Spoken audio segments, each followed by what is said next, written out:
Hey, what's going on, Who That Nation? It is yours truly, TJ Jones, the host of the State of the Saints podcast. Happy Sunday to you. It is week number 10, and I'm here to talk to you about the Saints week 10 matchup versus the Tennessee Titans. The New Orleans Saints head to Nashville, but they're not going to be listening to Elvis or any country music. They have a big time matchup versus the Tennessee Titans. Now, this game right here is going to be, to me, a very rough and rugged type game, not because of any weather issues, but because both teams are going into this game really banged up, and both teams are trying to solidify themselves when it comes to trying to get a little bit of momentum in their division. You have the Tennessee Titans, who, me personally, I have a lot of respect for this football team. Anytime I watch the Tennessee Titans play, they're more of a throwback team. They're not your more traditional modern day football team. The way this team is constructed is by, running a football, running it down your throat, and also setting up the play action with quarterback Ryan Tannehill. And they have some wide receivers, guys that when they get the ball, they almost turn into running backs. Big, tough, physical guys. And it's going to be a really big time matchup versus the New Orleans Saints defense, who are coming off one of their most lackluster performances from last week against the Atlanta Falcons. Now, the New Orleans Saints really disappointed a lot of members of the Who Dat Nation, and not to mention themselves when they allowed the Atlanta Falcons to come into the Superdome and do whatever the heck they wanted to do. That includes a game-winning pass from Matt Ryan to Cordell Patterson to set up a Younghoe Koo field goal. So the Saints defense definitely are going to be really focused on this game. Let's go ahead and talk a little bit about the Saints offense. We know that the New Orleans Saints, for the second week, they're going to be starting quarterback Trevor Siemian, which I thought was a really good idea. If you checked out the press conference with Taysom Hill talked a little bit about the injury that he had against the Washington football team when he was knocked out cold. And he even said that he doesn't remember anything that happened 45 minutes after that hit.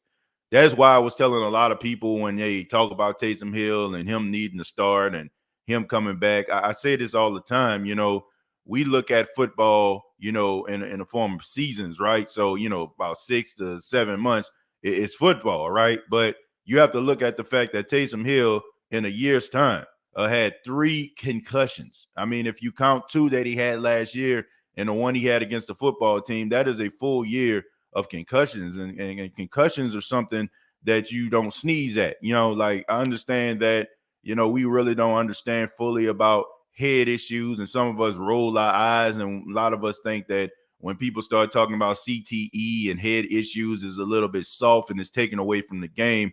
But we don't see these guys throughout the week when they're dealing with their families or what they're dealing with society or some of the things that they have to do in order for them to get to the field. The only thing that we start to recognize is when those guys are in uniform and what they can do when they are in uniform. So I'm excited that, the Saints are taking it easy with Taysom Hill. That's probably one of the main reasons why they didn't really use him as effectively. And you got to give Sean Payton some credit for kind of shielding that, trying to make it, not make it an issue. And, he talked about last week, he had some packages for Taysom, and it's probably with some of those packages where, you're not asking him to do too much coming back from that severe concussion. So Trevor Siemian, who I feel like is a really poised quarterback, he's not a guy that's going to knock your socks off, but he is a guy that understands the Saints offense. This is his second full season.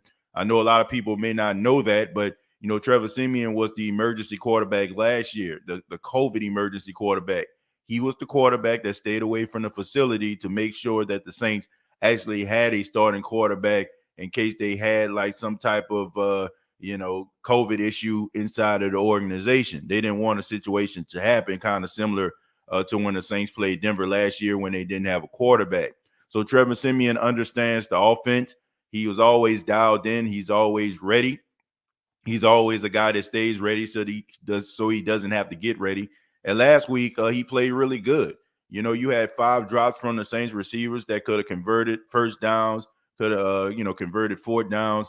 So I expect the Saints offense to be a little bit more faster, and I expect these wide receivers to catch the ball a little bit better than they did last week to help out Trevor Siemian. The Saints are going to be without Alvin Kamara. We know how important Alvin Kamara is to the Saints offense. He is the is-all and the be-all. He is the straw that stirs the drink. And in some cases, he is the face of this franchise now that Drew Brees is gone. So for him not being in the lineup is going to be huge. We know that he can run between the tackles, catch the ball out of the backfield. And the last time that he played against the Tennessee Titans, he wasn't even healthy, and he still went out there and he performed really well. So the Saints are going to be missing a huge part of their offense with Alvin Kamara, but you're going to need him down the stretch if the Saints are going to try to make a run at the playoffs. But the good news is a couple weeks ago, the Saints decided to go and trade for Mark Ingram from the Houston Texans, and we seen Mark Ingram for the last couple weeks. We seen him play extremely well at the running back position.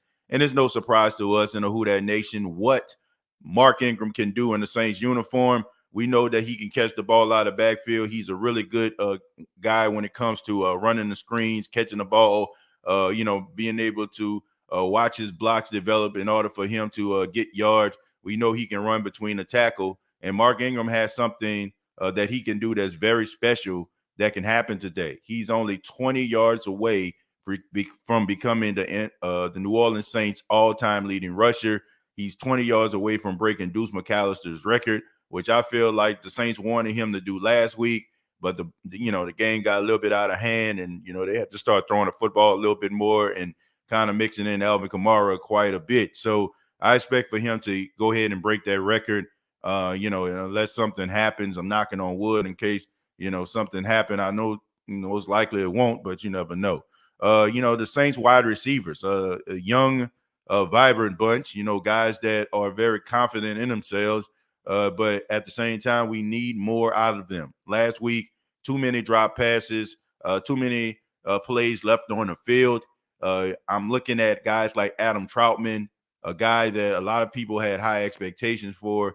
I'm pretty sure the Saints organization had high expectations for him due to the fact that Jared Cook wasn't going to be here, due to the fact that Josh Hill, left the team. They decided to move on from him.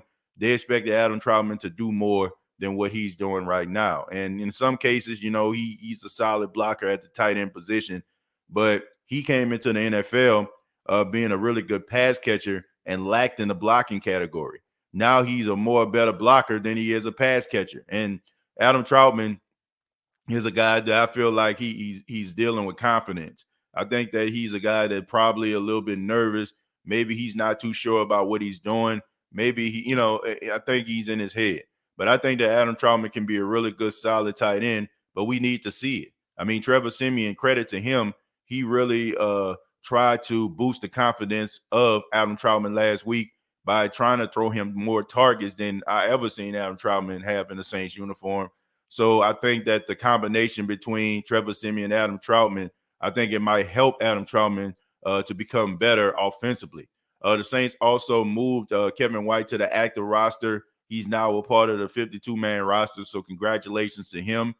We know about the road of Kevin White, being hurt throughout his entire career, being a seventh pick in the draft a couple years back. He had a big-time catch that I feel like helped his confidence. And, this might sound kind of crazy, but I really feel today this might be the day that Kevin White gets his first NFL touchdown.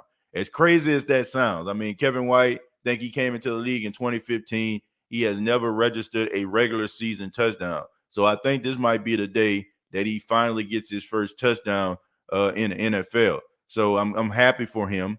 But I do think that he, along with guys like Callaway, guys like Deontay Harris, they definitely need to step up. We know that the Saints, most likely, this is going to be their wide receiver group for the foreseeable future. I don't see anybody coming through that door that is going to demand, a number one attention. So it's going to be wide receiver by committee. And when these guys get the ball, they have to be able to catch it. When these guys get the ball, they're going to have to be able to make plays. They cannot go out there and be dropping passes left and right. And you got to expect for guys that have been in this organization and has been a part of this for years to step up. Guys like Traquan Smith. Tre'Quan Smith just can't be a guy. He has to be a guy that understands the offense, who understands routes, who understands where he needs to be. He needs to be the guy to be able to step up. I'm not expecting for him to go out here and get 125, 130 yards. I think we all can agree that is not Tre'Quan Smith's lane, but he has to be able to catch the ball and be able to win his matchups in order for them to be able to sustain a level of success. What the Saints have to do against the Tennessee Titans, they have to muddy up the field. Okay. The defense of the Tennessee Titans, they're not in the top 10. I think they're probably like 19th, but statistically, they're one of those teams that bend but not break. And also they have a front four that can be able to do some damage. Guys like Landry, like guys like guys like that can be able to get pressure on the quarterback. Man, they got Bud Dupree out there. They got some guys that can make some plays. You got young Elijah Molden out there, who's like a Tasmanian devil, guys that flies around the field, not afraid to make some tackles, and they're a physical bunch. There's not a guy on that team that stands out among the crowd, in my opinion, but they are guys that collectively together are able to make some plays. So the Saints are going to have to be able to kind of muddy up the field, maybe run the football a little bit more, control the time of possession, solidify the running game, to set up the play action, to be able to, maybe dink and dunk the ball down the field every now and then and get themselves in a position in the red zone where they can actually get some points. We know that the Tennessee Titans, offensively, they want to run the football. They got Adrian Peterson. They signed him due to the fact that Derrick Henry is out due to injury. Julio Jones has been put on IR, dealing with a hamstring issue. But you still have guys like A.J. Brown, a guy that is big, physical, a guy that you can call Julio Jones, baby Julio Jones. So I expect him to be matched up against Marshawn Lattimore, which I feel like would be a good matchup for Marshawn. Marshawn earlier in the week, he got the cast removed from his hand. And Marshawn Lattimore does pretty good against more big physical guys. He can put his hands on them, and be a little bit more physical with them. It's the smaller guys, in my opinion, that Marshawn has issues with. Those smaller guys that, that little bit borderline scat backish guys that can have a little wiggle to them. I think that Marshawn does have problems with those guys more times than not. But against those physical guys like A.J. Brown, I think that he'll do just fine. Once again, the Tennessee Titans are going to try to run the football with those running backs that they have, set up the play action. The Saints have to be able to use good eye discipline in this game. I think that there are moments and opportunities for them to make plays, but they got to stay focused. I think that's the biggest issue with the Saints defensively, is the fact that they are not staying focused throughout the totality of the game. You got to be able to stay focused in these type of games if you're going to be able to win it. How do I see this game going? I'm going to be honest with you. If the Saints win this football game against the Tennessee Titans, it would be a little bit of an upset. The Tennessee Titans right now, if you're looking at all hands on deck and players being available, they have to, be the better team. But I never count the Saints out in situations like this. The Saints always play up to their competition, and that's one of the most frustrating things to us as fans, that they go out there against teams that they're supposed to beat and they play down to their competition. But when they go up against teams that are in the upper echelon of the NFL, like the Tennessee Titans are, a team that is going to be a playoff contender, a team that's most likely going to win the AFC South, they play really, really well. But, I believe in this football team. It will be an upset if the Saints beat the Tennessee Titans, but I got the Saints winning this football game. I got the Saints winning this football game by a score of 23-20. I feel like the Saints are going to win this game, in a rough and rugged environment, a loud crowd. I think that this is going to be one of those control the time possession games. I look at both teams and what's missing. I just feel like these teams are going to have to do just enough to win, but I have the Saints winning the game by a score of 23-20 to get themselves back on track so they can make that run at the playoffs. But I would love to hear from you. What do you think about the Saints versus Tennessee Titans game? What are your keys to victory for the New Orleans Saints? Do you think the Saints are going to win this game, or do you feel like it's going to be a letdown in Nashville? Comment down below, like and share this video. Also, the State of the Saints podcast is brought to you by manscaped.com. Use the promo code State of Saints, save 20% off of your purchase. And also by DraftKings.com. DraftKings.com, if you deposit $1, and you'll be able to get a $100 credit for all the new users out there. You can use the promo code TPPN, which is the Pigskin Podcast Network, TPPN. Till next time, all I gotta say is, who dat?